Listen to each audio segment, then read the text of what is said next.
할렐루야. 네, 8월 둘째 주일 예배 같이 드리도록 하겠습니다.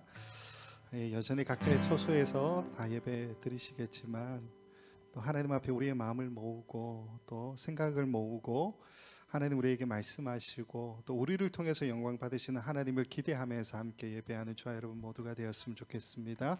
이 시간 같이 한번 기도하면서 함께 예배로 나아가겠습니다. 하나님, 우리를 하나 더 묶어주시고 하나님 은혜 가운데에 오늘도 예배하는 시간이 될 수 있도록 허락해 주옵소서. 우리 성도들 참 보고 싶고 그립지만 또 그 그리운 마음을 담아서 또 하나님 앞에 예배로 올려드리는 이 시간이 되게 하여 주시고 예배를 통해 하나님만 영광 받으시고 우리는 또 하나님의 뜻을 깨달아 알아가는 우리의 삶을 통해서 말씀을 또 실천하고 나아가는 그런 귀한 은혜가 있도록 해달라고 간절한 마음을 가지고 이 시간 함께 같이 기도하도록 하겠습니다. 아버지 하나님, 우리를 붙드시는 하나님 앞에 오늘도 나아갑니다. 하나님, 부족하고 연약한 우리를 또 오늘도 불러주신 하나님 앞에 감사를 드립니다.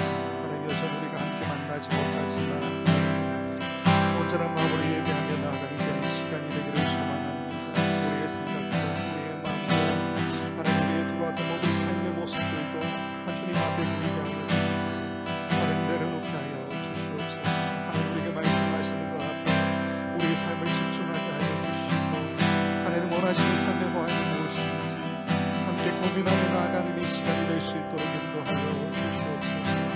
오늘도 하나님 우리를 하나로 묶으시는 성령의 은혜가 우리 예배 가운데 있기를 간절히 소망합니다. 무엇보다 하나님 우리를 통하여서 영광 받아 주시옵소서. 하나님 앞에 영광이 되는 귀한 예배가 될 수 있도록 인도하여 주시고 온전히 하나님의 뜻을 우리가 들어 깨달아가는 시간이 될 수 있도록 우리의 삶을 다시 한번 하나님께로 수정하는 귀한 시간이 될 수 있도록 인도하여 주시옵소서. 한 성령의 은혜가 우리를 묶어주시고 온전히 하나님 앞에 예배하는 시간 되도록 인도하여 주시옵소서. 사도신경으로 함께 신앙 고백드리겠습니다. 전능하사 천지를 만드신 하나님 아버지를 내가 믿사오며 그 외아들 우리 주 예수 그리스도를 믿사오니 이는 성령으로 잉태하사 동정녀 마리아에게 나시고 본디오 빌라도에게 고난을 받으사 십자가에 못 박혀 죽으시고 장사한 지 사흘 만에 죽은 자 가운데서 다시 살아나시며 하늘에 오르사 전능하신 하나님 우편에 앉아 계시다가 저리로서 산자와 죽은 자를 심판하러 오시리라. 성령을 믿사오며 거룩한 공회와 성도가 서로 교통하는 것과 죄를 사하여 주시는 것과 몸이 다시 사는 것과 영원히 사는 것을 믿사옵나이다. 아멘.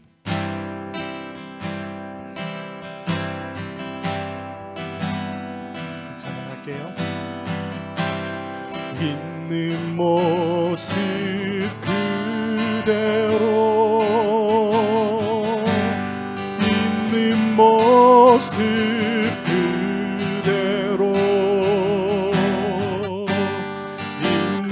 모습 그대로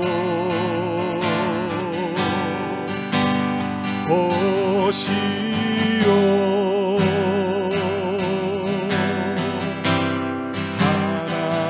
하나님은 당신이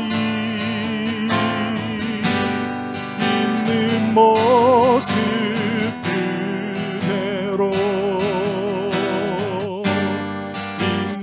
모습 그대로 나오길 원하십니다.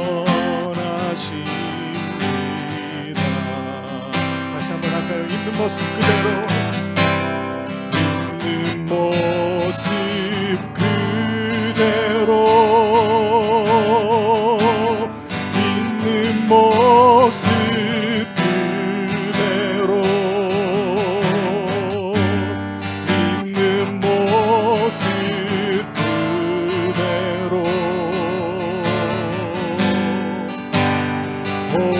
보시오.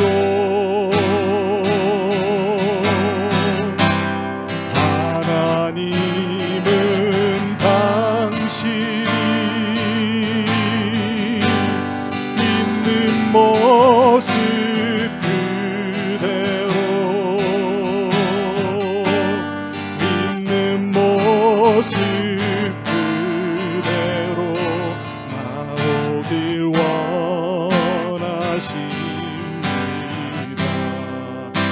고백하겠습니다. 있는 모습 그대로, 있는 모습 그대로, 있는 모습 그대로, 있는 모습 그대로 오시오.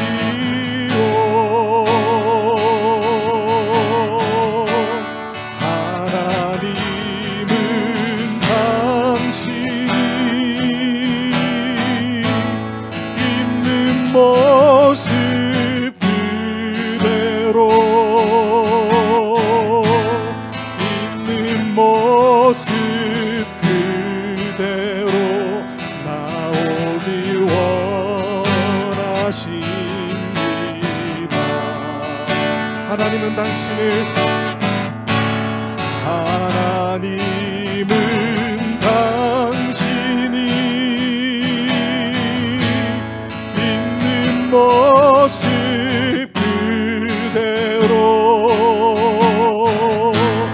있는 모습 그대로 나오길 원하십니다.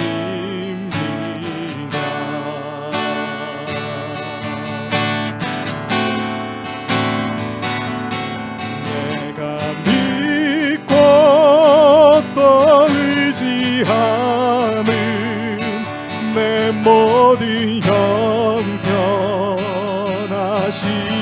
주님,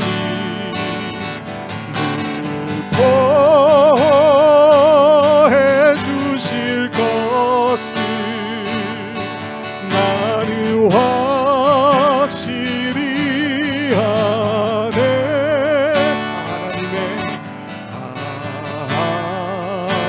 하나님의 은혜로 있을 데 없는 자 왜 구속하여 주는지 난 알 수 없도다. 내가 믿고 또 의지하는, 내가 믿고 또 의지하는 내 모든 형편하시는 주님,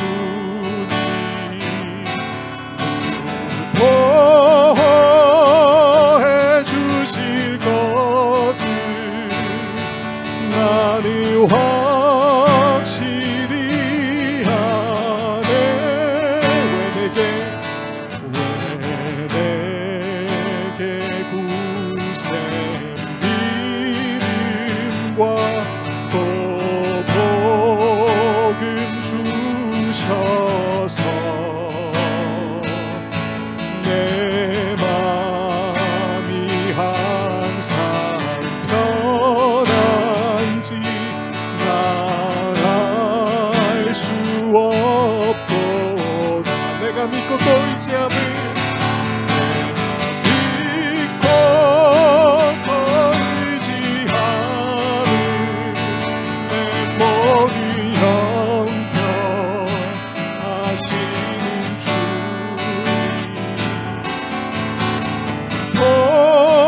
보호해 주실 것을 나는 확실히 아네.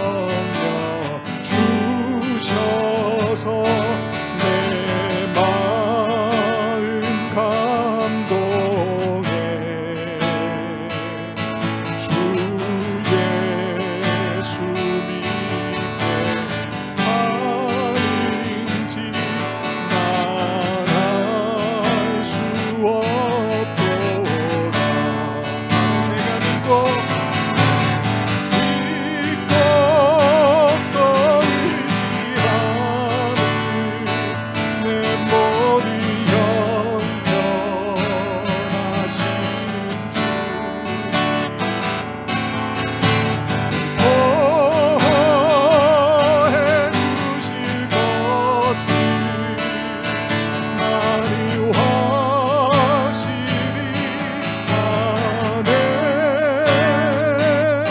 주 언제 감리하실지 밤의 홍낮에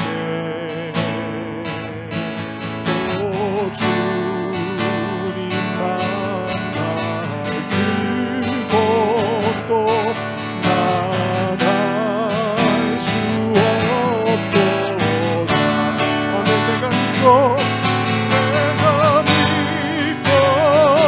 버리지 않을 내 머리 영원하신 주님 보호해 주실 것을 나를 확실히 아네. 내가 믿고 버리지 않을 내 머리 영원하신 주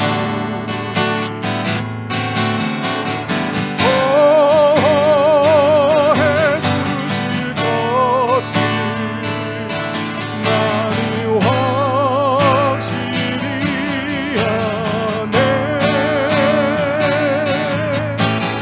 날 사랑하시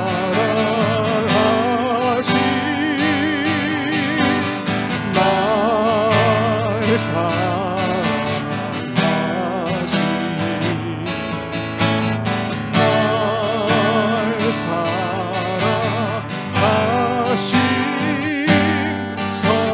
성경에 쓰였네. 다시 한번 날 사랑하신 날 사랑하신 날 사랑하시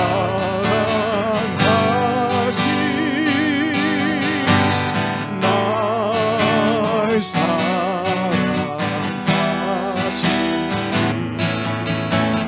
날 사랑하시 성경에 쓰였네.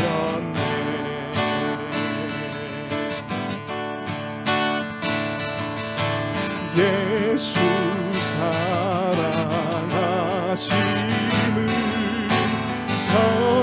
성경에서 배웠네.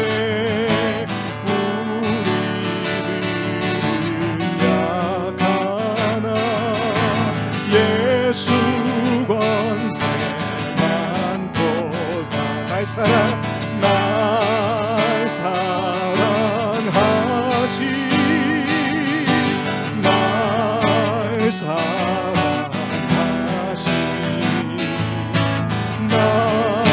사랑하시 성경에 쓰였네. 나를 사랑하시고 나를 사랑하시고 나의 죄를 다시 서 하늘 문을 여시고 들어가게 하시네. 날 사랑하시 날 사랑하시 날 사랑하시 성경에 쓰였네. 나를 사랑하시고 나를 사랑하시고 나의 죄를 다시 서 하늘 문을 여시고 들어가게 삼사랑께 내가 연약할수록 내가 연약할수록 더욱 귀히 높은 보좌 위에서 낮은 나를 보시 날 사랑하신 날 사랑하신 날 사랑하신 날 사랑하신 성경에 쓰였네 세상 사는 동안에 세상 사는 동안에 나와 함께 하시고 세상 떠나가는 날 천국 가게 하소서 날 사랑하신 날 사랑하신 날 사랑하신 성경에 쓰였네 다시 한번 날 사랑하신 날 사랑하신 날 사랑하신 날 사랑하신 성경에 쓰였네 다시 한번 우리 마음의 확신으로 날 사랑하신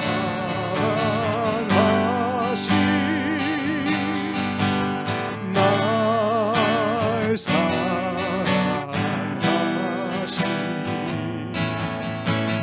날 사랑하신 성경에 쓰였네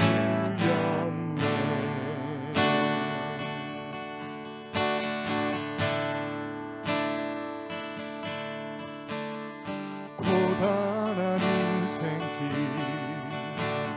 힘겨운 오늘도 예수 내 마음 아시네 지나간 아픔도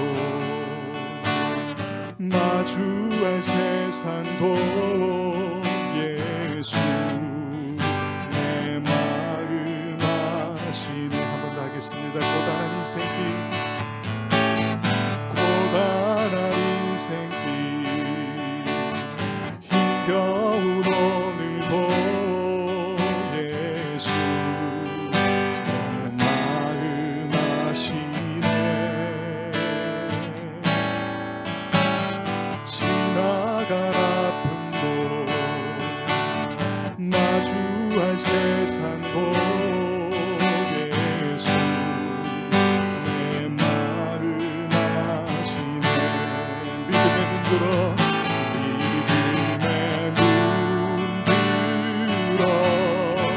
주를 보리 이 또한 지나가리라 주어진 내 삶의 시간 속에 주의 뜻 알게 하소서 하루를 살아도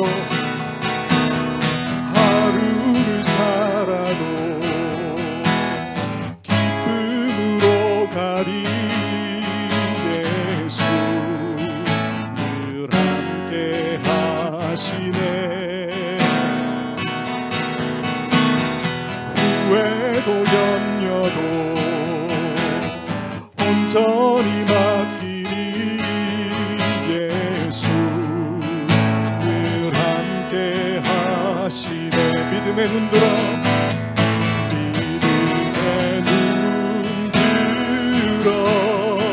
주를 보리 이 또한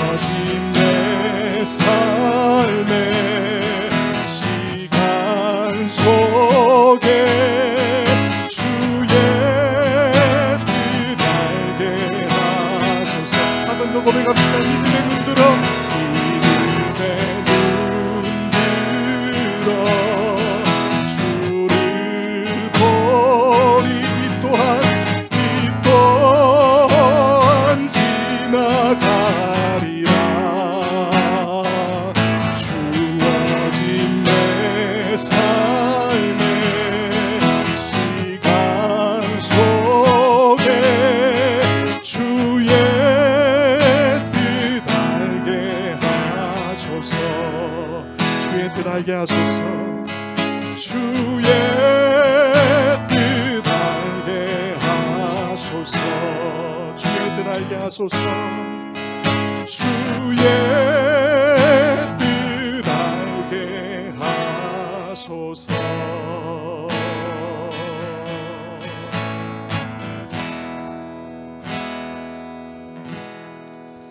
아버지 하나님, 이 또한 지나가리라고 믿습니다. 주어진 우리의 삶 속에서 하나님 말씀대로 살려고 발버둥 치다가 그러다가 하나님 뜻을 알기를 간절히 소망합니다. 연약한 우리 인생 가운데 함께하여 주옵소서. 우리 모든 성도들의 삶 가운데 하나님 역사하여 주시옵소서. 하나님, 오늘 이 예배가 하나님께서 우리의 삶을 만지시는 귀한 예배가 되게 하여 주시고 하나님으로부터 오는 위로와 용기와 힘을 얻는 귀한 시간이 될 수 있도록 주께서 인도하여 주시옵소서. 하나님, 여전히 코로나 바이러스로 인해서 많은 분들이 어려워하고 있습니다. 여전히 많은 사람들이 확진되고 있고 많은 사람들이 죽음으로 내몰리고 있는 모습들을 보게 됩니다. 하나님, 속히 바이러스를 퇴치할 수 있는 백신이 개발되게 하여 주시고 무엇보다 이러한 상황 가운데서도 우리 성도들 믿음 잃지 않고 하나님 앞에 살아가는 그 삶을 포기하지 않도록 주께서 인도하여 주시옵소서. 비즈니스로, 가정의 형편으로 여러 가지 많은 관계의 문제와 또 신분의 문제와 여러 가지 많은 문제 속에서 하나님 앞에 기도하는 우리 성도들 주님 지켜주시고 그 마음 가운데 함께하여 주시며 하나님께서 은혜를 주셔서 이 또한 지나가리라 믿고 온전히 하나님 앞에 믿음으로 내맡기며 하루하루 살아가는 모든 성도들 되도록 주께서 허락하여 주시옵소서. 아버지 하나님, 감사하게도 장로님을 통해서 우리가 세니타이저를 공급받아서 선교사님들 후원하기 위해서 지금까지 계속해서 판매를 했었습니다. 적지 않은 금액이 모였고 선교사님들을 도울 수 있도록 우리의 마음을 열어주신 하나님께 감사를 드립니다. 선교지의 많은 선교사님들이 지금 형편이 어렵고 굶주려 있는 그 나라의 그 백성들을 바라보며 마음 아파하고 있다는 소식을 듣고 있습니다. 우리의 작은 형편, 작은 정성이지만은 우리가 보내는 이 후원금으로 말미암아 선교원금으로 말미암아 그 땅 가운데 굶주린 백성들 하나님 그들이 위로받는 귀한 은혜가 있도록 주께서 인도하여 주시옵소서. 하나님, 오늘도 우리가 온라인으로 예배할 수밖에 없고 각자의 처소에서 예배할 수밖에 없지만 이 예배가 하나님 앞에 온전하게 드림이 되는 귀한 예배가 되게 하여 주시옵소서. 말씀을 들고 단위에 서시는 목사님 붙들어 주시고 각자에서 처소에서 예배하는 모든 성도들 전심으로 예배하며 하나님 앞에 영광이 되는 이 예배가 될 수 있도록 주께서 허락하여 주시옵소서. 이제 곧 우리 교육부도 예배를 드리게 됩니다. 우리 아이들 지치고 마음이 힘들 터인데 하나님 그 아이들의 마음을 붙잡아 주시고 하나님 앞에 예배하는 이 시간, 주님을 더 깊이 알아가는 이 시간이 그들의 인생 가운데 가장 중요한 시간이 될 수 있도록 주께서 허락하여 주시옵소서. 오늘도 감사한 마음을 가지고 예배에 나오는 모든 성도들 기억하여 주시고 우리 예배를 온전하게 받아 주시옵소서. 감사하고 예수님의 이름으로 기도하옵나이다. 아멘.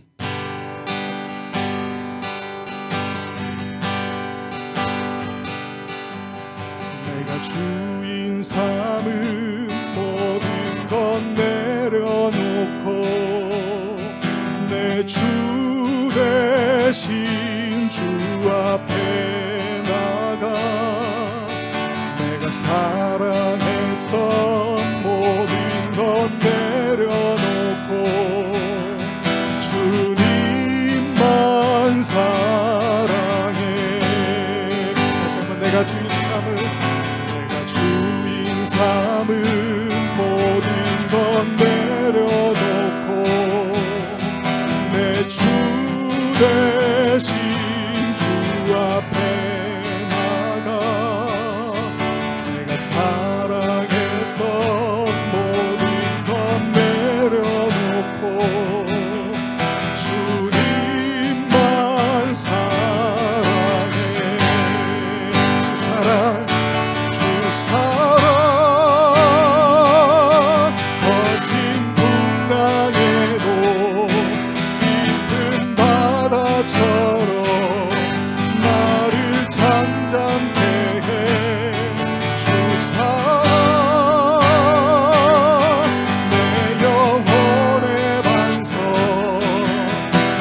사랑 위에 서리.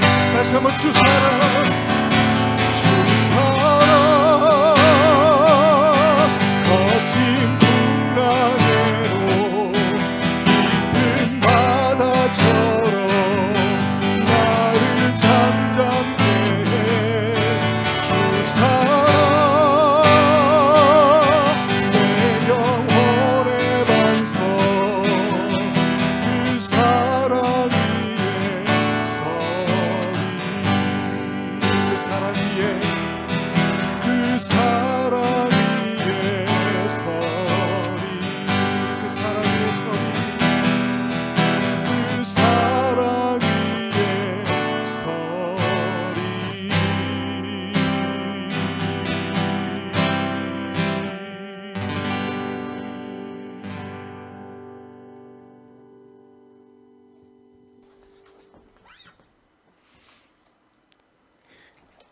반갑습니다.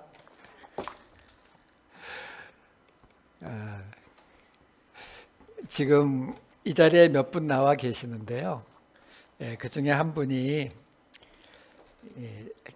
준비되어 있는 세니타이저로 손을 닦고서 이렇게 하고 계시는데, 이렇게 하고 찬양을 하시는데, 찬양하시면서 손을 벌리신 건지 손을 말리시고 계시는 건지 재밌어서 옆에서 계속 웃고 있었습니다. 여러분 너무 반갑습니다. 오늘 우리 목사님 찬양에 이 또한 지나가리라, 그 말씀처럼 오늘 이렇게 인사 나눴으면 좋겠어요. 여기까지 잘 오셨습니다. 한번 우리 함께 인사 나누도록 하겠습니다. 다 듣는다고 생각하시고요. 여기까지 잘 오셨습니다. 사실 이렇게 내일을 모르는 이런 상황 속에서 너무 멀리 바라보실 필요가 없을 것 같아요. 그냥 하루하루를 살아내다 보면, 하루하루를 견뎌내다 보면 그 날들이 이 또한 지나가리라. 지나가면서 일주일이 가고, 그리고 이렇게 하나님 앞에 예배드릴 수 있는 장소에 모이게 되고, 그렇죠? 그냥 힘든 일이 있으니까 그냥 이 또한 지나가겠지 하고 그냥 버티라는 게 아니에요. 하나님이 말씀해 주시는 것은 우리는 그렇게 버텨나가는 이 날들을 그 끝에서 하나님이 당신의 뜻을 이루는 것으로 그 날들을 사용하시는 거거든요. 마치 매일매일을 견뎌나가다 보면 하나님께 예배를 드리는 날이 오는 것처럼 매주 마태복음을 살펴보다 보니까 오늘 이 마태복음이 끝나는 날이 오는 것처럼 이 힘든 날들 그냥 여기까지만 가자, 여기까지만 가자, 이렇게 가다 보시면 하나님이 우리를 위해서 예비하신 그 자리에 어느샌가 가 있는 우리 모습을 발견하게 될 것 같습니다. 그 마음이 들어서 그렇게 인사했어요. 여기까지 잘 오셨습니다. 오늘 마태복음 마지막 날, 오늘 말씀을 듣기 위해서 우리 잠시 기도하도록 하시겠습니다. 사랑의 많으신 아버지 하나님, 지난 37주 동안 한 주 한 주 하나님이 주신 이 마태복음의 말씀을 따라왔습니다. 따라오다 보니, 그 날들이 지나다 보니, 여기까지만 한 주 한 주 가다 보니 하나님께서 우리를 위해 예비하신 마태복음의 마지막 축복의 말씀을 듣는 자리까지 오게 되었습니다. 아버지 하나님, 오늘 우리가 이렇게 드리는 이 예배들도 이날 하루하루를 모아 하나님 앞에 올바로 서게 되는 저희들을 만들어 주시옵소서. 이렇게 한 주 한 주 주시는 말씀을 통해, 한 주 한 주 올려드리는 찬양을 통해 하나님 앞에 더 가까이, 더 예수 그리스도 닮아가는 우리 모두가 되게 하여 주시옵소서. 이 시간 우리로 다시 하나님의 말씀을 맡게 하시는 것을 감사드리며 이 모든 말씀 우리 주 예수 그리스도의 이름으로 기도하옵나이다. 아멘. 예, 오늘 말씀은 마태복음 28장 1절에서 10절까지 말씀입니다. 마태복음 28장 1절에서 10절까지 말씀 제가 봉독해 드리도록 하겠습니다. 안식일이 다 지나고 안식 후 첫날이 되려는 새벽에 막달라 마리아와 다른 마리아가 무덤을 보려고 갔더니 큰 지진이 나며 주의 천사가 하늘로부터 내려와 돌을 굴려내고 그 위에 앉았는데 그 형상이 번개 같고 그 옷은 눈같이 희거늘 지키던 자들이 그를 무서워하여 떨며 죽은 사람과 같이 되었더라. 천사가 여자들에게 말하여 이르되 너희는 무서워하지 말라. 십자가에 못 박히신 예수를 너희가 찾는 줄을 내가 아노라. 그가 여기 계시지 않고 그가 말씀하시던 대로 살아나셨느니라. 와서 그가 누우셨던 것을 보라. 또 빨리 가서 그의 제자들에게 이르되 그가 죽은 자 가운데서 살아나셨고 너희보다 먼저 갈릴리로 가시나니 거기서 너희가 배우리라 하라. 보라, 내가 너희에게 일렀느니라 하거늘. 그 여자들이 무서움과 큰 기쁨으로 빨리 무덤을 떠나 제자들에게 알리려고 다름질할세. 예수께서 그들을 만나 이르시되 평안하냐 하시거늘 여자들이 나아가 그 발을 붙잡고 경배하니 이에 예수께서 이르시되 무서워하지 말라. 가서 내 형제들에게 갈릴리로 가라 하라. 거기서 나를 보리라 하시니라. 아멘. 지난주에 우리는 빌라도의 법정 이야기가 끝나서 이제 십자가에 못 박히시는 그 장면의 이야기를 보았습니다. 그 장면 속에서 마태가 예수님의 옷 색깔을 가지고 십자가의 본질을 시편 69편과 22편의 말씀을 가지고 어떤 것이 진짜 예수 그리스도의 십자가, 곧 우리가 지어야 할 십자가의 본질인가를 지난주에 살펴보았습니다. 오늘은 그 다음부터 이어지는 이야기입니다. 근데 이 예수님이 십자가에 못 박히시고 죽으시고 장사하고 그리고 다시 살아난 이 이야기를 볼 때마다 항상 떠오르는 이 눈앞에 장면이 있어요. 여러분들도 잘 아실 바로 패션 오브 더 크라이스트라고 하는 영화입니다. 굉장히 그 예수님의 고통스러운 순간, 그 피범벅이 되는 그런 순간들을 아주 자세히 묘사해서 오래전 그 영화를 보면서 참 많이도 울었던 기억이 남아있는 영화입니다. 그런데 이 복음서에서 실제로 복음서들은 예수님의 그 고통에 대해서, 예수님이 얼마나 힘들었을지에 대해서 생각보다 그리 많이 말하고 있지 않다라는 거죠. 저도 설교 준비를 하면서 가끔 그런 생각을 합니다. 우리가 사랑하는 예수님, 그분이 받았던 그 고통, 그 슬픔, 그 감정의 상태, 이런 이야기는 너무 없이 너무 말씀에 관한 이야기만, 너무 논리적인 이야기만 따라가고 있는 것이 아닌가, 이런 생각이 들 때가 간혹 있습니다. 마태가, 다른 복음서는 일단 나중에 얘기하기로 하고요. 마태가 어떤 마음으로 이 예수님의 죽으심, 십자가와 죽으심의 이 모습을 썼을까 하는 그런 생각을 했다라는 겁니다.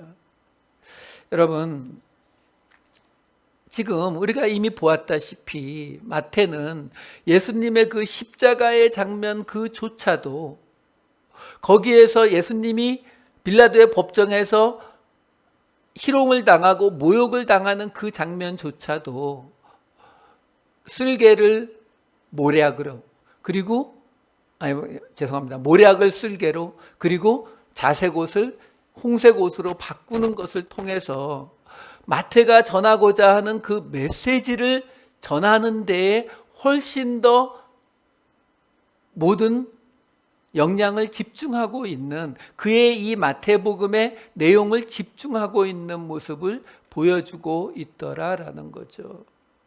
이러한 모습은 우리가 지금까지 보아온 마태복음 내내 계속되어 왔었습니다. 지금 지난주에 미처 말씀드리지 못했던 십자가에서의 이야기에도 이게 더 있어요.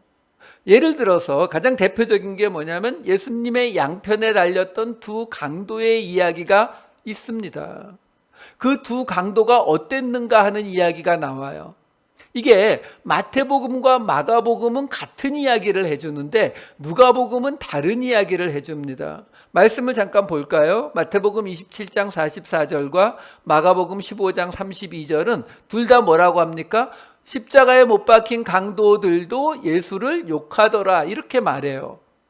근데 누가복음에서는 뭐라고 하냐면 그 중에 한 강도는 예수님에게 나를 기억해달라 이야기하고 예수님으로부터 내가 오늘 나와 함께 낙원에 있으리라 하는 축복의 말씀을 받게 됩니다.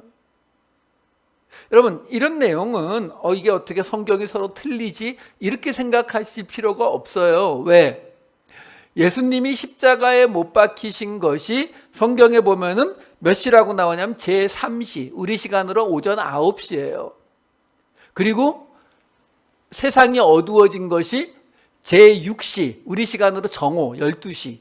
그리고 예수님이 돌아가신 것이 제9시, 우리 시간으로 오후 3시거든요. 예수님을 욕하다가 한 강도가 마음이 바뀌어서 예수님에게 의지하게 되는 이 장면을 마태는 둘 다 알고 있었다는 것이 분명할 거예요. 그 말은 뭐냐면 마태의 입장에서는 이 부분을 쓸 때에 선택의 여지가 있었다라는 걸 말씀드리는 거예요. 쉽게 말씀드려서 마가처럼 죄송합니다. 마가처럼 두 강도가 예수님을 욕한 앞부분의 이야기만 쓸 것인지 아니면 누가처럼 그 중에 한 명이 그래도 예수님께 돌아온 이 감동적인 이야기를 전할 것인지 마태에게는 그 선택이 있었다라는 거죠. 그러면 우리의 질문은 그거죠. 왜 마태는 누가복음과 같이 한 강도가 예수님께 돌아온 그런 감동적인 이야기를 놔두고 두 강도가 예수님을 욕했다라는 이야기로 이 이야기를 끝맺었는가라는 거예요. 왜 그랬을까요? 그 두 강도가 마태하고 본래 옛날에 사이가 안 좋던 사이 그런 건 아닐 거 아닙니까? 여러분 지금 37주를 다가온 이 마태복음이 끝나는 장소에 왔으면 이제 아셔야 됩니다. 마태가 왜 그랬을까요? 지금까지 마태복음을 보시면서 계속 나왔던 게 뭐예요?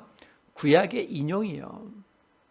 구약의 말씀에 인용이 있기 때문에 그래요. 그걸 통해서 마태는 끊임없이 유대인들, 자신의 동족인 그 유대인들에게 말하고자 싶은 게 있었다고요. 그러면 여기에 해당되는 구약의 인용의 말씀은 어디냐? 바로 이사야서 53장 말씀입니다. 그 이사야서 53장 말씀을 보시게 되면 다른 메시아 예언이 나와 있는 장과는 달리 이 이사야서 53장은 거의 전체가 다 메시아에 관한 예언이 나오는 구절이에요. 나중에 보겠지만 우리가 굉장히 익숙한 구절들이 나오는 구절들인데 어디에부터 해당이 되냐면 53장 9절 말씀입니다. 그는 강포를 행하지 아니하였고 그의 입에 거짓이 없었으나 그의 무덤이 악인들과 함께 있었으며 그가 죽은 후에 부자와 함께 있었도다. 그의 무덤이 악인들과 함께 있었다라는 말은 그가 악인들과 함께 죽었다라는 말로 보시면 됩니다. 더 중요한 건 그 뒤에 따라오는 말이죠. 그가 죽은 후에 부자와 함께 있었도다. 이건 뭐 말하는지 아시죠?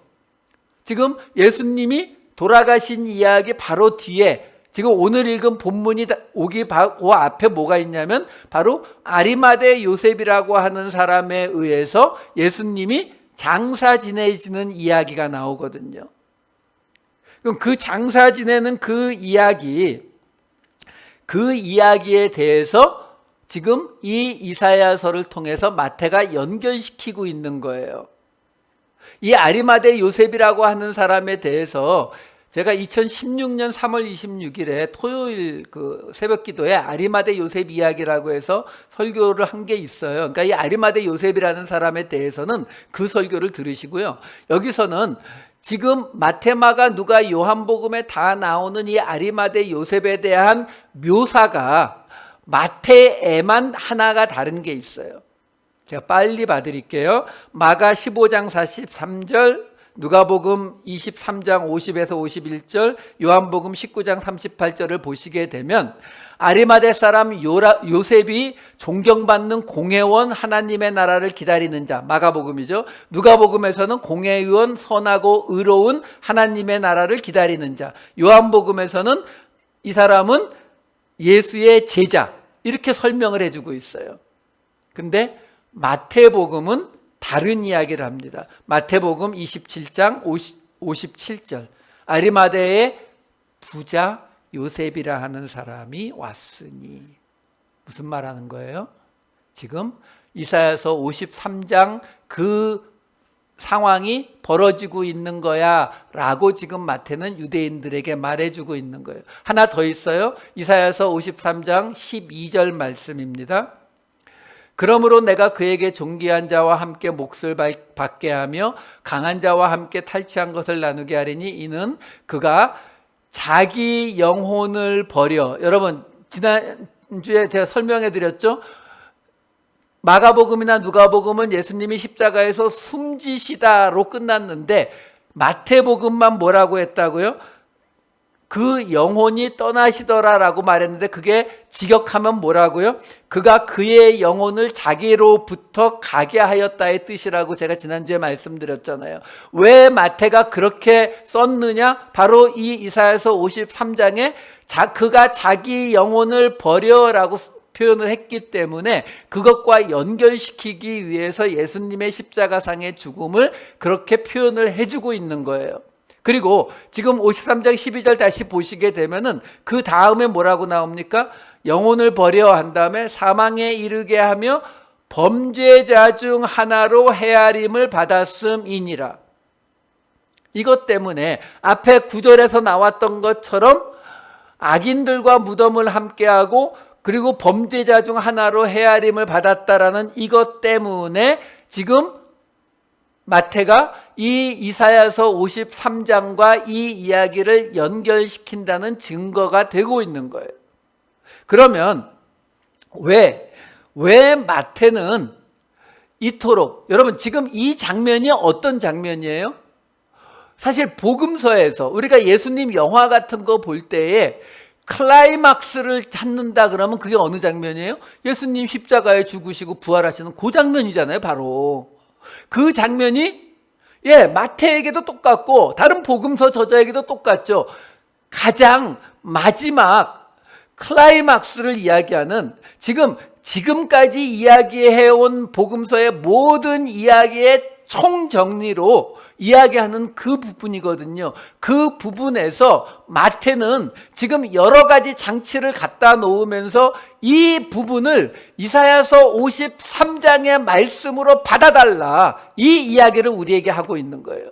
예수님의 고통, 예수님의 슬픔, 우리보다 마태가 더 하겠죠. 우리는 그냥 옛날에 계신 예수님 이걸로 끝이지만 마태는 어쨌든 예수님과 함께 3년을 지냈던 그의 제자잖아요. 그를 위해서 목숨을 바쳤던 사람 아닙니까? 그가 이 이야기를 쓸 때에, 20년이 지나서 이 이야기를 쓸 때에 우리 트라우마라는 게 있잖아요. 내가 정말로 사랑하고 내가 정말로 존경하던 사람이 어느 날 갑자기 죽기만 해도 트라우마가 걸리는데, 그게 아니라 내 눈앞에서 십자가에 못 박혀서 6시간을 괴로워하다가 죽어갔다고요. 그게 왜 안 남아있겠어요? 그럼에도 불구하고 그 이야기, 그 슬픔과 아픔과 고통을 쓰기 이전에 마태는 철저하게 전하고 싶은 메시지가 있었다고요. 그게 더 중요하다라고 생각을 하고 있었던 거죠. 그게 뭔데요? 바로 이 이사야서 53장이요. 이게 마태복음 전체에서 마태가 가장 중요하게 알리고 싶었던 거라고요. 이 이사야서 53장 1절부터 9절까지를 우리 함께 읽었으면 좋겠어요. 저 혼자 읽어드리는 게 아니라 함께 읽으시면서 마태가 그 스승의 죽음보다도 더 전하고 싶었던 이야기가 무엇일까? 이걸 생각하시면서 우리 함께 읽었으면 좋겠습니다. 천천히 읽어가겠습니다. 시작. 우리가 전한 것을 누가 믿었느냐? 여호와의 팔이 누구에게 나타났느냐? 그는 주 앞에서 자라나기를 연한 순 같고 마른 땅에서 나온 뿌리 같아서 고운 모양도 없고 풍채도 없은즉 우리가 보기에 흠모할 만한 아름다운 것이 없도다. 그는 멸시를 받아 사람들에게 버림받았으며 간고를 많이 겪었으며 질고를 아는 자라. 마치 사람들이 그에게서 얼굴을 가리는 것 같이 멸시를 당하였고 우리도 그를 귀히 여기지 아니하였도다. 그는 실로 우리의 질고를 지고 우리의 슬픔을 당하였거늘 우리는 생각하기를 그는 징벌을 받아 하나님께 맞으며 고난을 당한다 하였노라. 그가 찔림은 우리의 허물 때문이요 그가 상함은 우리의 죄악 때문이라. 그가 징계를 받음으로 우리는 평화를 누리고 그가 채찍에 맞음으로 우리는 나음을 받았도다. 우리는 다 양 같아서 그릇 행하여 각기 제 길로 갔거늘 여호와께서는 우리 모두의 죄악을 그에게 담당시키셨도다. 그가 곤욕을 당하여 괴로울 때에도 그의 입을 열지 아니하였으며 마치 도수장으로 끌려가는 어린 양과 털 깎는 자 앞에서 잠잠한 양같이 그의 입을 열지 아니하였도다. 그는 곤욕과 신문을 당하고 끌려갔으나 그 세대 중에 누가 생각하기를 그가 살아있는 자들의 땅에서 끊어짐은 마땅히 형벌받을 내 백성의 허물 때문이라 하였으리요. 그는 강포를 행하지 아니하였고 그의 입에 거짓이 없었으나 그의 무덤이 악인들과 함께 있었으며 그가 죽은 후에 부자와 함께 있었도다. 아멘. 여러분, 지금 이 이사야서 53장을 읽으시면서 왜 마태는 그가 쓴 이 마태복음의 결론으로 가장 그 클라이막스의 자리에 이 이사야서 53장을 깨닫기를 그토록 원했을까 아시겠습니까? 구약에는 예수님이 메시아가 오신다라고 하는 메시아를 예언한 구절들이 많이 있습니다. 그런데 이 이사야서 53장은 좀 다릅니다. 뭐가 달라요? 그 메시아가 아무 흠모할 것이 없는 가장 낮은 자리로 오는 자다라는 겁니다. 그 메시아가 죽는데 그 죽는 이유는 우리들의 죄 때문이다라는 거예요. 여러분, 이 세상을 사로잡고 오는 메시아를 환영하고 기다리는 것은 누구나 가능합니다. 전쟁에 이기고서 백마를 타고 퍼레이드를 하면서 들어오는 그 장군 앞에서 찬양하고 박수치고 함께 날뛸 수 있는 것은 누구나 가능하다고요. 근데 마태는 이야기하는 거예요. 내가 지금까지 하나님께 기도하면서 써온 이 복음서, 예수 그리스도에 관한 이 이야기의 가장 핵심은 우리가 기다리는 메시아는 우리 기준에 결코 따라갈 수 없는 가장 낮은 모습으로 오는 존재다라는 거죠. 그래도 따라가겠느냐라는 거예요. 거기에다가 그 메시아가 돌아가셨는데 죽으셨는데 나 때문에 죽었다라는 이야기입니다. 무슨 말이에요? 그 메시아를 받아들이기 위해서는 내가 그 메시아를 죽일 수밖에 없는 죄를 갖고 있다라는 게 고백이 돼야 된다라는 거죠. 이 이사야서 53장은 메시아 예언인데 이 이야기밖에 들어있지 않은 메시아 예언이에요. 이것이 마태가 이 복음서를 통해서 우리에게 말해주고자 했던 가장 중요한 부분이다라는 것입니다. 그 다음에 예수님이 무덤에 들어가신 이야기가 나오고, 그 다음에 62절부터 66절까지는 다른 복음서에 없어요. 그냥 마태복음에만 있지만 큰 중요하지 않은 내용이, 이 제자들이 시체를 훔쳐가고 나서 나중에 부활했다고 할지 모르니까 경비병을 세워야 됩니다라는 말을 듣고 경비병을 세워놓게 되고, 근데 그 경비병이 있었기 때문에 마태복음에서만 28장 4절에 보시면은 그 지키던 자들이 무서워하여 떨며 죽은 사람같이 됐다는 얘기가 나오는 거예요. 다른 복음서에는 지키던 자에 관한 이야기가 없어요. 가보니까 이미 돌은 없고 굴러가 있고 이렇게 돼 있다라고 나오고, 그리고 나서 이 28장 11절부터 15절에 보면은 그랬는데 실제로 예수님이 부활해 버리니까 이제는 군인들에게 돈을 줘서 시체를 훔쳐갔다라고 전해라라는 이야기가 들어가 있어요. 이건 마태복음에만 있는 이야기니까 말씀드리는 거예요. 그리고서 이제 예수님의 부활하신 이야기로 들어갑니다. 안식일이 지나고 나서 여자들이 예수님의 무덤에 갔어요. 돌을 어떻게 옮길까를 걱정하면서 갔더니 돌은 이미 굴러내려가 있고 어떤 사람이, 어떤 청년이 그곳에 있었습니다. 그래서 그 청년이 여자들에게 어떤 말을 해주는데, 마가복음에서는 그 말을 들은 여자들이 너무나 두려워 떨어서 실제로 가서 제자들에게 전하라는 말을 전하지 못했다라고 나와요. 마가복음 16장 8절 하나 볼까요? 여자들이 몹시 놀라 떨며 나와 무덤에서 도망하고 무서워하여 아무에게 아무 말도 하지 못하더라. 마가복음의 가장 오래된 사본들은 마가복음이 여기서 끝납니다.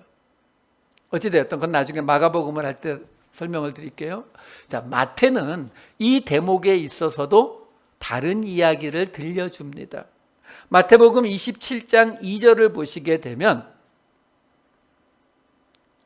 죄송합니다.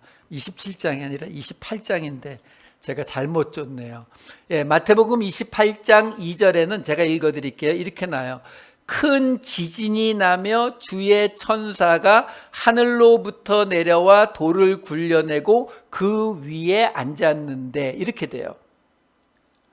자, 여기서 뭐가 다르냐면요, 마가복음의 이 대목을 보면은 우리 한글 성경으로는 뭐라고 번역이 되어 있냐면은 흰옷을 입은 한 청년이 있었어요. 청년, 젊은이, 네아니스코스라고 하는 헬라어 단어를 사용하고 있고요. 누가복음에 보면 뭐라고 나오냐면 찬란한 옷을 입은 두 사람, 이렇게 나옵니다. 사람이라고 나와요. 아네르라고 나오거든요. 근데 지금 이 마태복음에서는 뭐라고 나오냐면 흰 옷을 입은 주의 천사, 이 앙겔로스, 엔젤, 아예 천사다라고 나와요. 천사라고 나오는데 그 천사가 지진이 났다라고 나오는, 지난번에 말씀드렸지만 지진이 나고 땅이 흔들리고 하는 거는 신적 존재의 나타남입니다. 왜? 출애굽기에서 하나님이 시내산에 임하니까 어떻게 됐어요? 천둥이 치고 불이 일어나고 그랬잖아요. 이게 신적 존재의 현현을 나타내는 거예요. 에피파니, 혹시 기억나세요? 방탄소년단. 예, 그걸 말하고 있는 거거든요.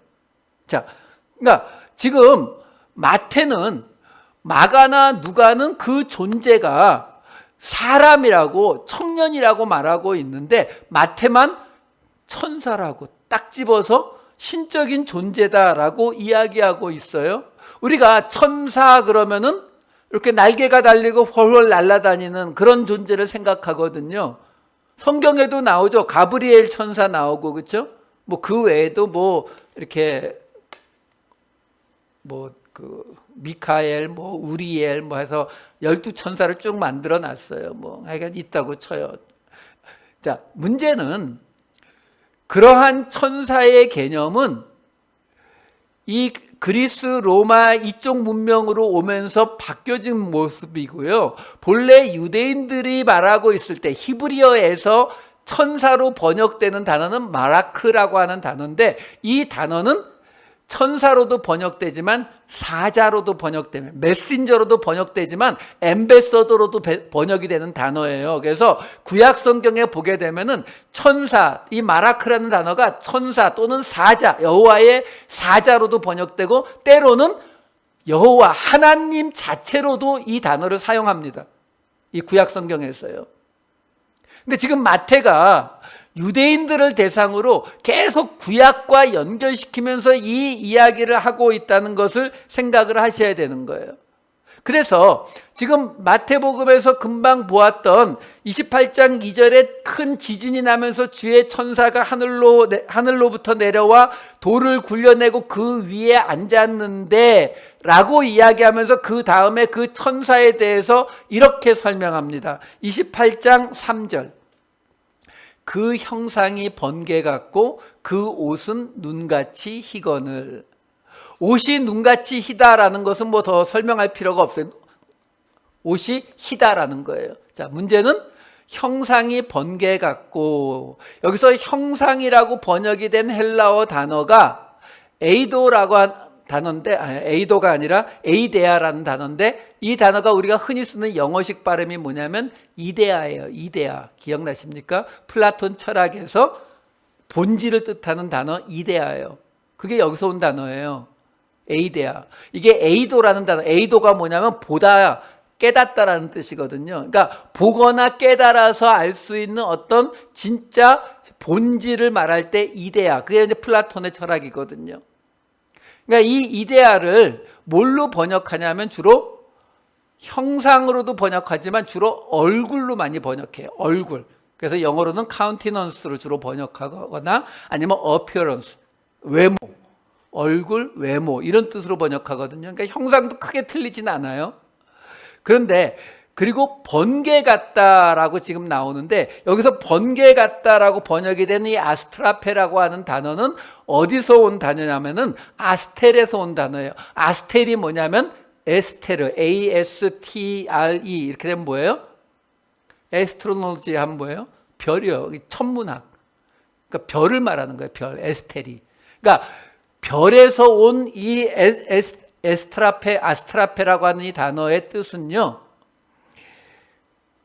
여기 지금 나온 것처럼 번개의 뜻도 있는데, 우리가 번개 그러면은 이렇게 천둥 번개 같이 자꾸 느낌이 오는데, 그것보다는 강한 빛의 뜻이 많아요. 강한 빛. 번개가 본래 번쩍하는 거잖아요. 그 빛.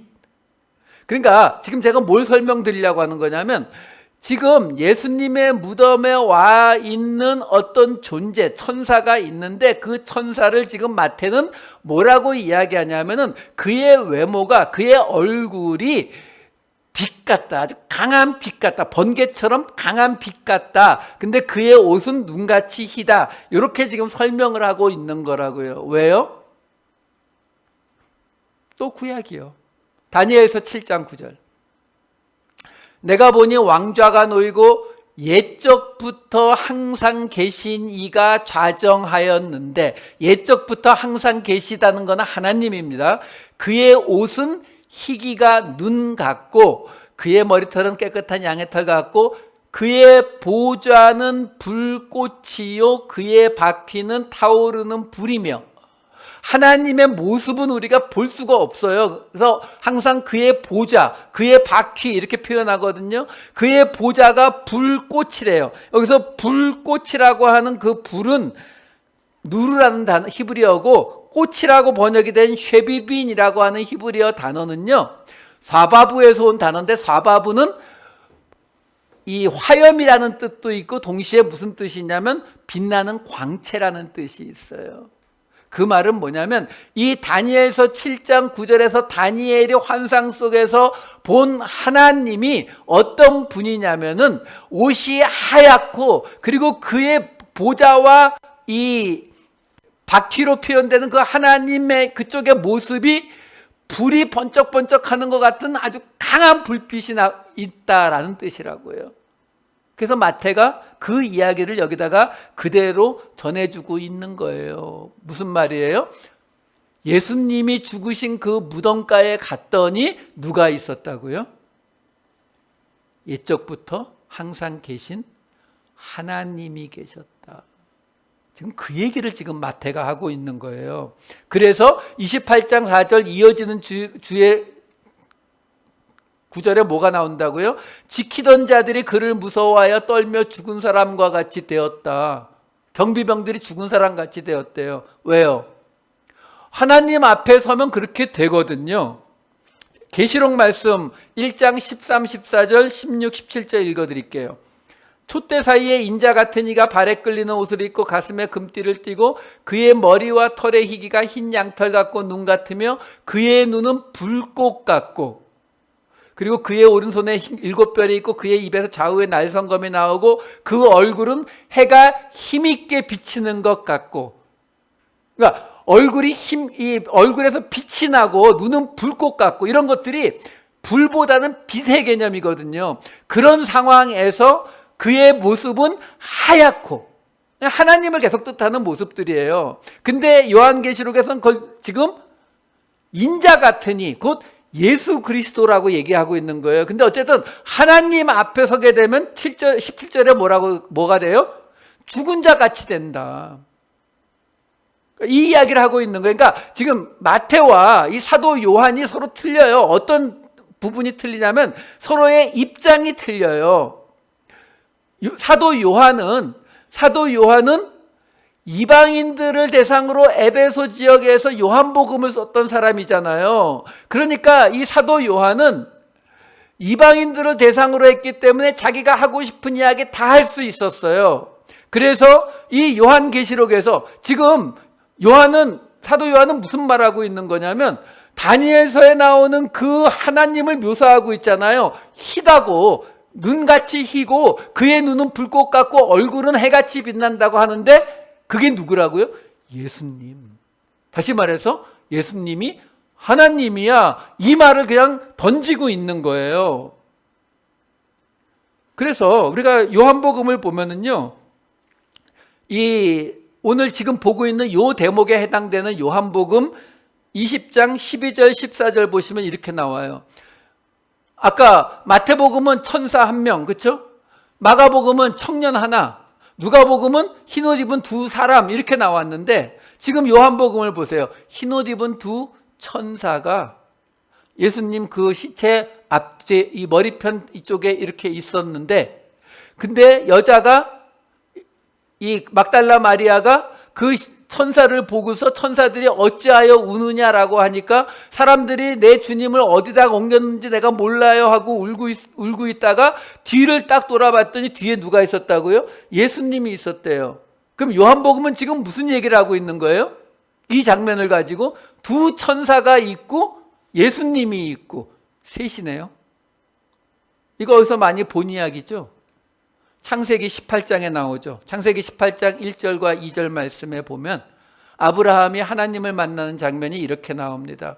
여호와께서 마므레의 상수리 나무들이 있는 곳에서 아브라함에게 나타나시니라 하면서 2절에 보시면 사람 셋이 맞은편에 서 있는지라 이렇게 나와요. 사람 셋이라고 나오거든요. 근데 그 이후에 이어지는 이야기를 보면은요, 어떤 때는 복수로 말하고 어떤 때는 단수로 말해요. 하나만 예를 들어 드릴게요. 창세기 18장 9절과 10절 보시면은 그들이 아브라함에게 이르되 내 아내 사라가 어디 있느냐? 그들이 물어요. 복수예요. 세 사람이 묻는 거예요. 근데 장막에 있습니다라고 대답했더니 그 다음에는 그가 이르시되 내년 이맘때 내가 반드시 내게로 돌아오리니 이렇게 되고 있다고요. 다시 말해서 세 사람이 있었는데 셋이 묻기도 하고 한 사람이 말하기도 하고 이게 반복돼요. 그러니까 이 이야기가 우리에게 뭘 말해주고 있는지를 보셔야 돼요. 그러다가 아브라함하고 하나님이 이야기하는 동안에 2 사람은 먼저 소돔으로 가죠. 그 소돔에 간 이야기가 창세기 19장 1절에 이렇게 나와요. 저녁 때에 그 2 천사가 소돔에 이르니. 근데 또 그 다음에 보면은 하나님이 또 그 자리에 있는 걸로 나와요. 그러니까 지금 이 사도 요한은 이 창세기의 이야기를 이 장면으로 그대로 가지고 와서 두 천사가 있고 예수님이 있는 것으로, 왜? 예수님이 누구니까요? 하나님이라고 말하고 있으니까요. 그래서 이것을 히브리서에서는 뭐라고 말해줍니까? 히브리서 13장 2절에서는 손님 대접하기를 잊지 말라고 하면서 이로써 부지 중에 천사들을 대접한 이들이 있었느니라. 그게 누구라고요? 아브라함과 롯이요. 천사라고 얘기하잖아요. 하나님 자체를. 그래서 요한은 아예 이 이야기의 요한복음의 끝에 아예 선포를 해버리죠. 도마의 입을 빌려서. 요한복음 20장 28절. 나의 주님이시요 나의 하나님이시니이다. 요한은 이렇게까지 말해요. 그럼 마태는요? 마태는 이렇게 말했다간 죽죠. 이렇게 말했다가는 마태복음 자체가 아마 불태워 없어졌을 거예요. 그러니까 그렇게까지 말하지 못해요. 하지만 마태가 말할 수 있는 한계에서 이야기하고 있는 거예요. 뭐요? 아니, 일단 이걸 먼저 생각해 보세요. 예수님이 죽으신, 그래서 묻히신 그 무덤은 어떤 곳이에요? 율법에 따르면 시체는 부정한 거예요. 근데 그 부정한 장소에 누가 와 있다고요? 하나님이요. 근데 그 하나님이 뭐라고 얘기하신다고요? 마태복음 28장 6절 7절에서 뭐라고 하세요? 그 하나님이 예수가 살아나셨다 그러면서 뭐라고 해요? 그가 너희보다 먼저 갈릴리로 갈 거니까 거기 가서 봐라 라고 이야기를 전해주시네요. 근데 문제는, 자, 이게 지금 무슨 상황인지 아시겠어요? 하나님이라고 말해지는 존재인데 천사라고 말했잖아요. 근데 천사가 히브리어에서는 마라크가 무슨 뜻도 있다고요? 메신저요. 사자의 뜻도 있다니까요. 그러니까 지금 하나님이 예수님의 메신저 역할을 하고 있는 거예요. 근데 이 이야기는 우리가 이미 앞에서 봤거든요. 마태복음 26장 32절에서 이미 예수님이 내가 먼저 갈릴리로 가 있을 거야 이 말을 하셨다고요. 그러니까 지금 마태가 이 이야기들을 통해서 유대인들이 당장 덤벼들, 그게 무서워서가 아니에요. 어차피 다 나중에 순교하잖아요. 무서워서가 아니라 어떻게 해서든지 그 유대인들에게 이 이야기를 전해주고 싶은 거예요. 그러니까 그들이 반발하지 않을 그 아슬아슬한 라인을 따라가면서 뭐라고 이야기하고 있는 거예요? 지금 하나님, 다니엘서에 나오는 그 하나님 같은 분이 예수님의 무덤에 오셔서 예수님의 메시지를 전하는데 예수님이 하신 말씀과 똑같은 말을 전하고 있다. 고로 예수님은 하나님과 적어도 같지는 않아도 바로 밑 정도는 되는 분이다 라는 뉘앙스를 풍겨주는 거예요. 그래서 그 다음에 마태복음 28장 10절에서도 금방 하나님이 얘기해 주셨는데 예수님이 또 나타나셔서 갈릴리로 가라, 거기서 나를 보리라 하는 이야기를 또 넣어주는 것입니다. 자, 이제 진짜 마지막 구절입니다. 28장 16절과 17절 말씀. 그래서 드디어 11 제자가 갈릴리에 가서 예수님을 만나는데 문제는 아직도 의심하는 사람들이 있더라. 한 달쯤 전에 예수님의 여행이라고 하는 제목으로 설교할 때 이 말씀 드렸죠. 갈릴리는 해면보다 낮은 첫 지역, 예수님의 사역이 일어난 곳, 낮은 자리로 내려가는 제자들이 그 갈릴리로 가서 예수님을 만나게 되는 것인데 문제는 마태는 여기에다가 그들 중에 11 제자인데 그들 중에 아직도 의심하는 사람들이 있더라라고 말하고 있다라는 거죠. 예수님의 12 사도가 아직도 흔들리고 있는 것을 굳이 말아야 되는 이유가 뭐가 있어요? 우리가 완전해져서 이 예수님을 갈릴리에 가서 만나게 되는 게 아니다라는 거죠. 이 말씀이 들어가 있지 않으면은요, 남들보다 겸손하고 낮은 자리로 가서 교회를 섬기는 분들은 나는 다른 사람과 다르다라는 선민의식을 갖게 되는 거예요. 마태가 이야기하는 겁니다. 아니, 그 자리까지 따라간 우리들 중에 아직도 의심하는 사람들이 있었어. 무슨 이야기예요? 유대인들에게 이야기해 주고 있는 거죠. 이 마태복음의 이 자리까지 이 마태복음을 다 읽고 따라온 사람들, 그 사람들에게 이야기해 주는 거예요. 지금 우리가 예수 그리스도가 누군지, 예수님을 어떻게 믿는 건지, 우리가 어떤 구원을 받는지 다 설명해 줬잖아. 근데 그걸 다 알고 있는 우리도 너희들하고 크게 다르지 않아. 그러니까 우리가 너희들보다 뭐 많이 앞서가 있고 이런 거 아니니까 어서 와. 어서 하나가 되어서 이 길을 걸어가자. 그 이야기를 하는 거예요. 그 자리에서 마지막 말씀이 주어지는 겁니다. 작년 11월에 시작해서 이 37번에 걸쳐서 이 마태복음을 따라온 우리도 지금 이 끝 갈릴리에 가서 예수님을 만나는 이 자리에 서 있는 거예요. 여러분, 지난 37주 동안의 마태복음의 이야기가 우리에게 마태복음이라고 하는 그 복음서를 해석하는 지식을 우리에게 쌓아주기 위함이 아니잖아요. 이 모든 이야기들은 그 끝이 어디라고요? 예수님의 제자로 서게 되는 그 자리로 우리를 끌고 가시는 걸로 끝나게 되는 거거든요. 우리가 마태복음을 한 주 한 주 가다 보니까 이 마지막 순간까지 온 것처럼 우리의 삶 속에서 우리가 아직도 부족하고 우리가 마음속에 아직도 의심이 있고 그렇지만 계속 따라가다 보면 예수님께서 우리에게 이 말씀을 하시는 그 자리가 오늘 우리에게 임할 것이다 라는 것입니다. 이 마태복음의 끝을 맨 마지막 9절, 28절, 19절, 20절을 우리 함께 읽으시면서 마치도록 하겠습니다. 함께 읽겠습니다. 그러므로 너희는 가서 모든 민족을 제자로 삼아 아버지와 아들과 성령의 이름으로 세례를 베풀고 내가 너희에게 분부한 모든 것을 가르쳐 지키게 하라.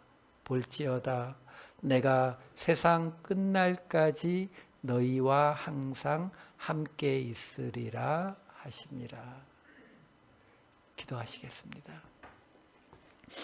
사랑의 많으신 아버지 하나님, 지난 37주간 이 마태복음을 통해 하나님을 배우고 예수 그리스도를 알게 하셨습니다. 하나님, 저희들 바라옵는 것은 이제까지 들은 이 말씀들이 모세에게 주셨던 십계명 돌판처럼 저희들의 마음판에 새겨지게 하여 주시옵소서. 그래서 저희들이 바라는 그 높은 가이사랴 빌립보도 아닌 예루살렘도 아닌 갈릴리로 가서 예수 그리스도의 제자로 땅 끝까지 함께 하실 주님과 살아가게 하여 주시옵소서.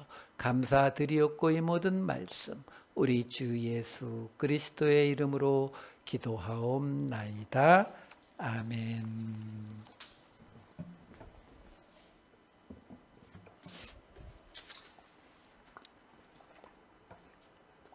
마지막 찬양 같이 드리겠습니다.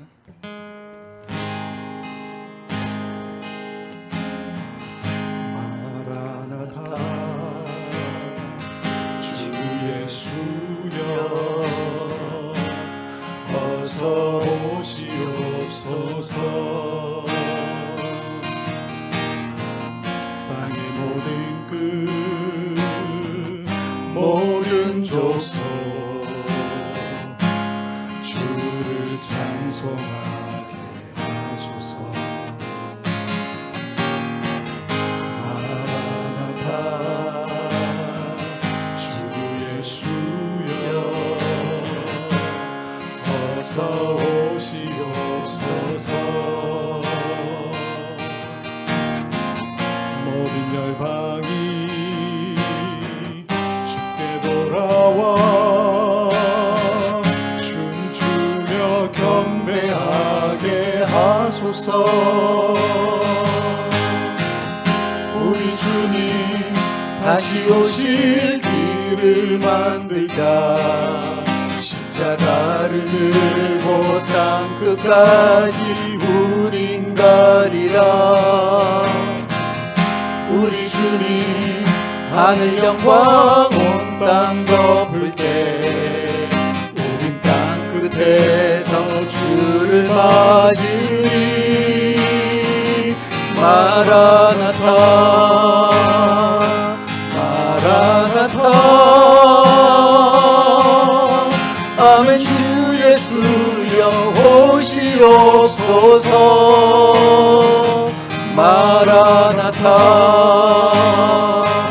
마라나타.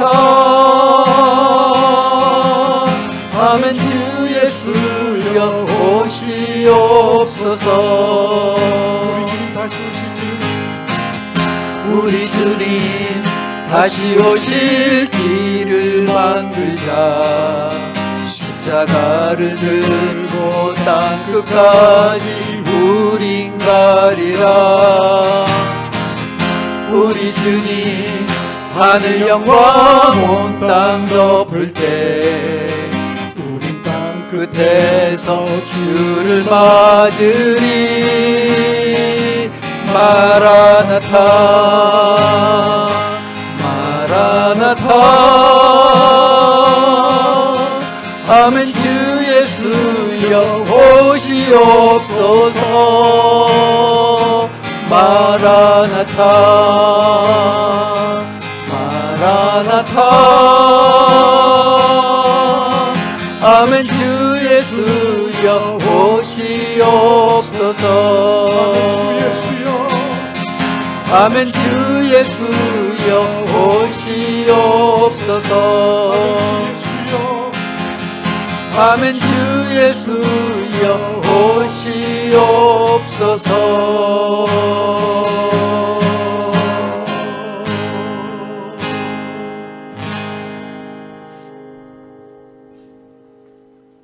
헌금 기도와 축도로 예배를 마치도록 하겠습니다. 사랑이 많으신 아버지 하나님, 저희들 오늘도 하나님 앞에 준비한 예물을 올려드립니다.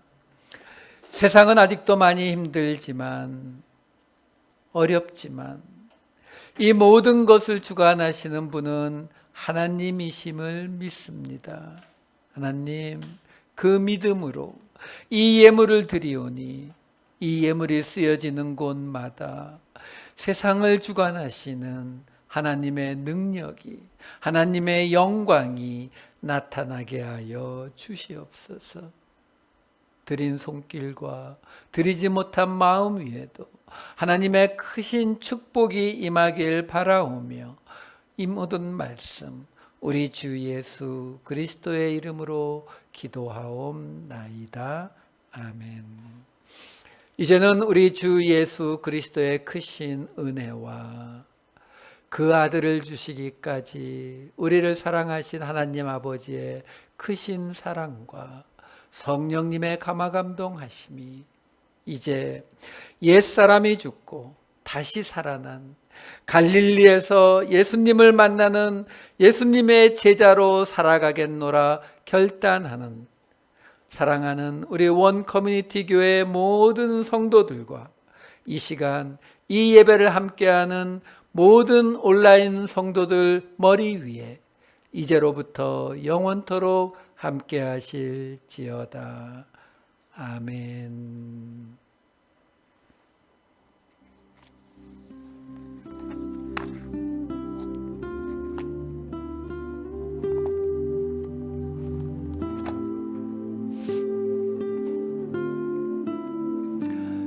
광고 두 가지 드립니다.